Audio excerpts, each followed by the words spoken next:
préparais aussi dans la prière. Et je priais que le Seigneur me donne la force et de rester concentré pour que je puisse vivre ce moment de retraite avec le Seigneur dans mon esprit, dans mon âme et dans mon cœur. Alléluia. Et c'est vrai qu'une fois que j'ai été là-bas, j'ai pu, comment je pourrais dire ça, explorer cette réalité. Ça veut dire quoi? C'est que le Seigneur m'a fait souvenir depuis mon enfance le bonheur que je pouvais vivre au sein de la maison. Parce que voilà, en Afrique, même comme ici en Europe, tout le monde est familier. Et avec le temps, j'avais perdu cette sensation-là. Et c'est vrai que pendant que je dormais au salon avec le prophète, et je voyais tous ces gens qui circulaient, qui venaient, qui discutaient. Et là, l'Esprit me dit, mais regarde, c'est un peu comme quand tu étais au Congo. Moi, j'avais peut-être 4 ans, 5 ans, 6 ans. Et ça m'avait tellement ému, touché. Et pour moi, c'était un bonheur que je ne peux pas acheter avec de l'argent. Parce que ce sont des choses qu'on vit en esprit. Et c'est vrai que même dans mes prières, je prie, mais j'ai de la peine même à exprimer ce ressenti-là. Donc ça, c'est déjà la première des choses. Et une fois descendu de la montagne, bien sûr, le Seigneur m'a vraiment fait un grand bien. Ça veut dire quoi? La patience. Chose que voilà, des fois on est un peu stressé par rapport à la vie, la maîtrise de soi, le self-control, et aussi surtout dans la profession pour laquelle je travaille, ça veut dire cuisinier.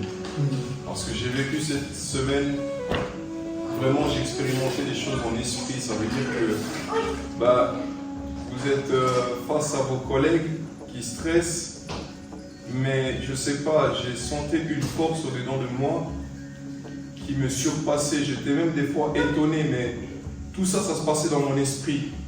Parce que on vous stresse parce qu'il faut envoyer certaines choses, les assiettes. Il y a votre collègue qui est aussi là, qui est stressé. Mais au-dessus de ça, j'avais l'impression que, même pas l'impression, c'est que je vivais une force par le Saint-Esprit qui me donne la maîtrise. Et c'est tellement une satisfaction pour moi parce que, oui, c'est bien beau, on peut avoir de l'argent, on peut avoir une femme, on peut avoir des enfants, mais si on n'a pas le self-control, la maîtrise de soi, que seul le Saint-Esprit peut donner, on peut tout perdre.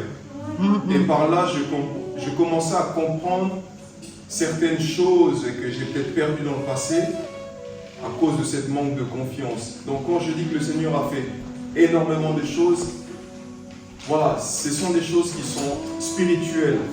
Et là, je ne parle pas des choses physiques pour attendre une bénédiction. Bien sûr, la bénédiction matérielle, le Seigneur a aussi fait des grandes choses. Mais pour moi, la chose la plus importante, c'est vraiment spirituel, parce que c'est là que j'avais beaucoup de combats personnels. Donc voilà, c'est la patience, la compréhension, le silence face à des situations qui peuvent être des fois très difficiles à gérer. Parce que quand je suis descendu de la montagne, j'ai été confronté à une réalité d'une personne qui a essayé un peu comme de me voler ma bénédiction. Mais le Seigneur, en ce moment-là, me disait, je ne sais même pas, c'est même pas moi qui parlais au final. C'est comme si le Saint-Esprit qui est en moi a commencé à parler à ma place. Donc c'est un peu ça que je Amen. Gloire à Yoshua Mashiach. Le Seigneur est vivant.